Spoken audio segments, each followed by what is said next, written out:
vamos a hablar de la persuasión. Vamos a hablar también de algo súper importante cada vez más en un mundo cada vez más aburrido y con más distracciones. Comunicar con impacto, por último. Comunicar, esto a mí me cambió la vida, literalmente, luego os explicaré por qué. Comunicar con integridad. Vamos con la parte de persuasión y aquí voy a ser muy claro, te voy a explicar diferentes disparadores o activadores mentales que si lo sabes utilizar van a provocar ese efecto de persuasión en la persona que te escucha. Esto, por ejemplo, aquellos que os dediquéis a las ventas, es oro molido. Directamente es oro molido para que la persona que te escucha, la persona que te puede comprar, tu potencial cliente, te acabe comprando finalmente y también, por supuesto, para una conversación pues donde quieres convencer a alguien de algo. Insisto, siempre que haya una ética detrás, esto es importante para mí, lo quiero dejar muy claro, funciona de forma extraordinaria. Así que vamos con ello, vamos a dar algunas pepitas de oro y la primera de ellas es la personalización. Al final, bueno, ya lo he dicho antes, de hecho, la palabra más importante para nosotros es nuestro nombre y sentirnos especiales, obviamente nos gusta. ¿A quién no le gusta sentirse especial, verdad? A todo el mundo, no es que nos guste, yo creo que nos encanta. Pues eso también lo tenemos que aprovechar. De hecho, hay una historieta, las historietas, la verdad es que nunca se saben si son verdad o no, pero bueno, la verdad es que mola al menos pensar que pueden ser verdad. Cuentan que cuando el ejército norteamericano estaba entrevistando a uno de los guardaespaldas de Bin Laden y llegó un punto clave en la negociación, que es cuando le sirvieron al guardaespaldas de Bin Laden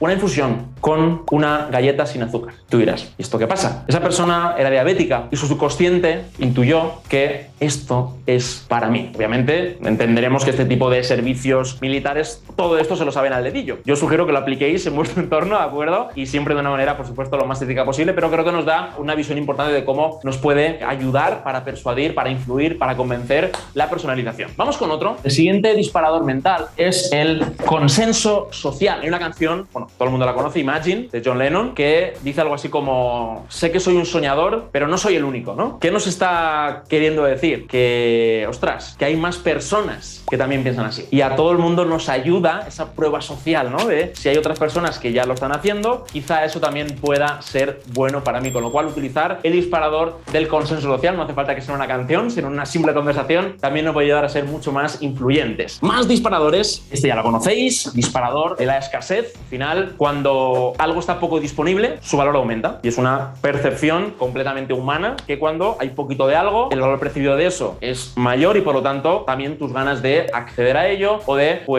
ir en esa dirección. Más cosita muy rápido porque se entienden. Disparador, gatillo mental de la reciprocidad. De pequeñitos nos han dicho un refrán que es de bien nacido ser agradecido, ¿verdad? Y ojo, que tú dirás, bueno, es simplemente un refrán, pero es que no es solo un refrán, es que en nuestro inconsciente colectivo existe esa creencia de que si alguien te da algo, de una manera u otra, hay una parte de ti que entiende que es mucho más fácil que tú le des algo a esa persona. Pues obviamente también podemos utilizar este gatillo mental de la reciprocidad para mejorar nuestras relaciones, porque la otra persona no es que se vaya a sentir en deuda, porque tampoco quiero que esto lo llevemos al extremo, ni mucho menos de quizá un chantaje emocional ni nada parecido. Pero cuando damos de manera altruista, cuando damos también, por supuesto, de manera porque queremos ayudar si tenemos un negocio, ayudar al mercado, aportar valor, es mucho más fácil que después eso se nos devuelva y consigamos pues más objetivos de los que queremos. Y luego, por último, también hay un gatillo mental, que es el gatillo mental de la novedad. Imaginaos que yo os hubiese puesto en los emails que os he enviado, que os hubiese puesto que uno de los puntos clave iban a ser los últimos descubrimientos en neurociencia que, aplicados al mundo de la comunicación, van a permitir multiplicar por 2 tu conexión con tu entorno familiar. Se me acaba de ocurrir ahora, ¿eh? Pero, o sea, hubieras dicho, Dios santo, no sé ni lo que es, pero esto yo no me lo quiero perder. ¿Por qué? Porque te gusta lo nuevo. Entonces, también es una manera de subir expectativas, porque al final la novedad para nuestra dopamina. De hecho, ¿por qué nos enganchamos al teléfono y vamos en Instagram o en Facebook bajando? Porque es nuevo, y tu cerebro está a ver qué de nuevo.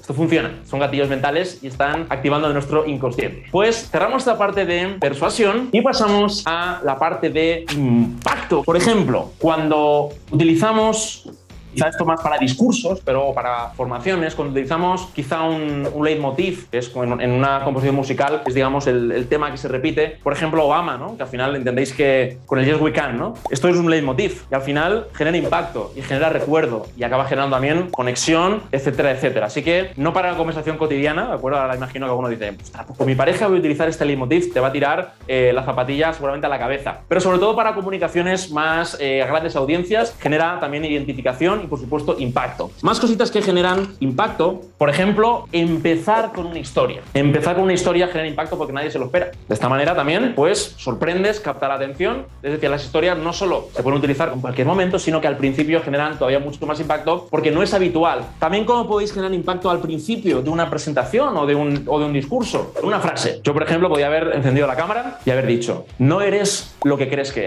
eres lo que comunicas. Y es una manera diferente de crear impacto. Empezar con este tipo de frases. Y luego también una herramienta que ayuda muchísimo: los silencios. Bien utilizados te van a ayudar también a captar la atención. Tampoco es que hagas un silencio de 8 segundos porque si no la gente va a pensar que te has olvidado, que te has quedado en blanco, ¿vale? Pero un silencio de 3, 4 segundos, a veces un poquito más corto incluso, te va a ayudar a generar ese impacto que buscamos.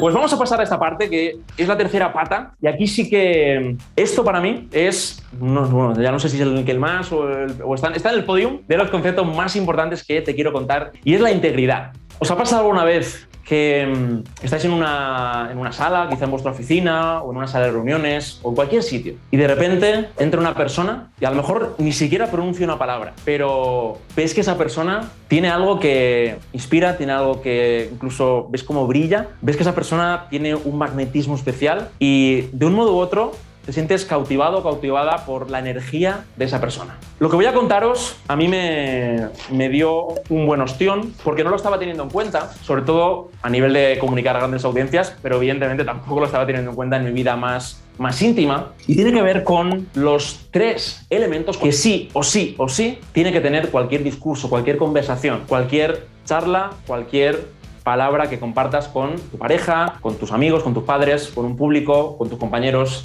Son estos tres elementos. El primero de ellos es la razón. Razón no en cuanto a que tú tienes la razón, sino la razón en cuanto a que hay que incorporar siempre elementos racionales. Ya sabéis que nuestro cerebro funciona una parte, no sé exactamente mitad, un hemisferio de una manera y otro de otra, pero bueno, se simplifica así. Pero hay un hemisferio que en este caso se dice que es más racional, que es el que busca argumentaciones, es el que busca todo el rato razonamientos, y que evidentemente un discurso tiene que tener esa parte racional para convencer a nuestra parte más lógica. Luego hay otra parte que obviamente es la emocional. Tenemos que generar emociones para conectar, ya lo hemos visto, para convencer, para influir, para cautivar, para seducir. Pero ojo, porque bueno, mucha gente ya se queda aquí. No, hay que construir discursos que tengan emoción y que tengan esa parte racional. Está genial, es cierto, pero falta algo que ahora te desvelaré. Pero ojo, porque hay mucha gente, por ejemplo, cuando yo estaba haciendo el doctorado en la universidad, asistía a congresos, etcétera, etcétera, y eran discursos y eran comunicaciones puramente racionales. Solo existía la razón. Con lo cual,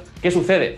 La gente desconecta. Cuando estás una hora escuchando solo datos y no hay ningún elemento, que no hace falta que sea el propio contenido, sino incluso a nivel de cómo estás presentando, a nivel de alguna anécdota que cuentas, eso también ayuda muchísimo a nivel emocional. Pero cuando no hay nada, se cae en la desatención. Cuando tenemos un discurso ante nosotros que es puramente emoción, que eso también está muy de moda, sin argumentación lógica, corremos el riesgo de caer en la pura demagogia. Entonces tampoco os aconsejo que os centréis únicamente en un discurso emocional. Pero falta algo.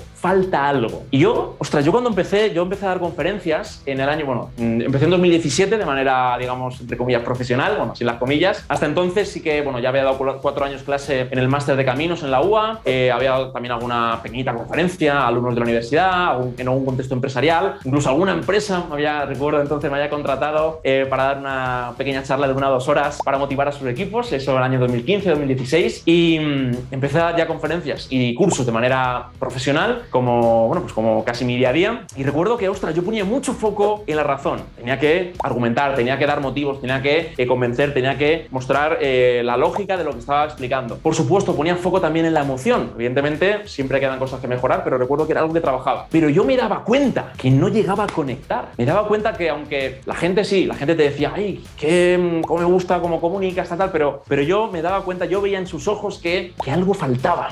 Y lo que faltaba es justo lo que está aquí arriba. Lo que faltaba es la intención. La intención es desde dónde lo haces. Y aquí me voy a detener y me voy a pegar una autobronca por lo que hacía yo antes. Por supuesto, con todo mi cariño hacia mí.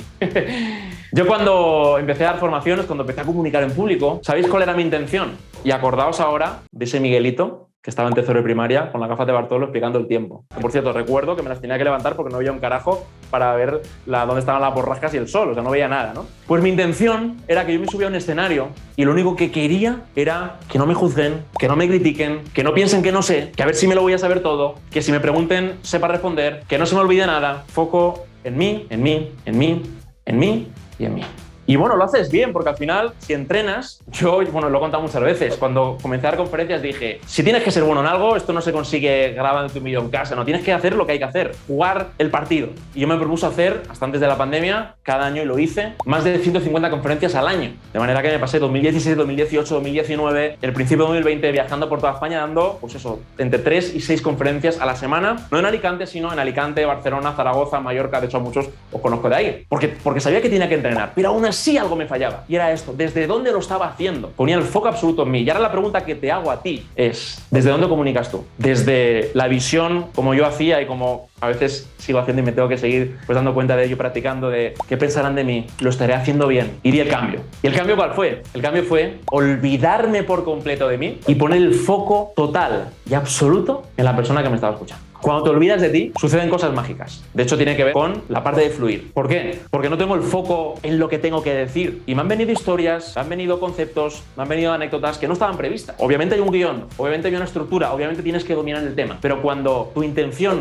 está completamente en otra persona, es que es imposible que pienses en, uy, a ver si me quedo en blanco, uy, a ver si lo que digo no les está gustando, uy, a ver qué van a pensar de mí. Porque es que no puedo centrarme en eso si tengo el foco en ti. Pues en una conversación uno a uno pasa exactamente igual. Cuando escuchas con atención, cuando hablas con atención y cuando pones el foco únicamente en esa persona que tienes delante de ti, que en ese momento tiene que ser lo más importante en el mundo para ti, es que no puedes fallar. Es literalmente imposible que falles. Bueno, vale, Miguel, pero ¿cómo lo pusiste en marcha? Pues recuerdo que lo que hice fue que me puse una chinita, una piedrecita, en el calcetín, esto para los cursos, en el calcetín derecho, por dentro, de manera que yo iba caminando por el escenario y claro, yo notaba la chinita. Y esa piedrecita lo que me recordaba es, hey Miguelito, olvídate de ti y céntrate en las personas 50, 10, 100, las que sean, que tienes delante y que ahora son lo único que importa. Así que para mí es el aprendizaje más importante que os quiero transmitir a nivel de comunicación, o al menos está en el podium, como he dicho. ¿Desde dónde das, desde dónde afrontas esto? ¿Cuál es tu mirada al respecto de tu comunicación? Eso es lo que lo cambia todo.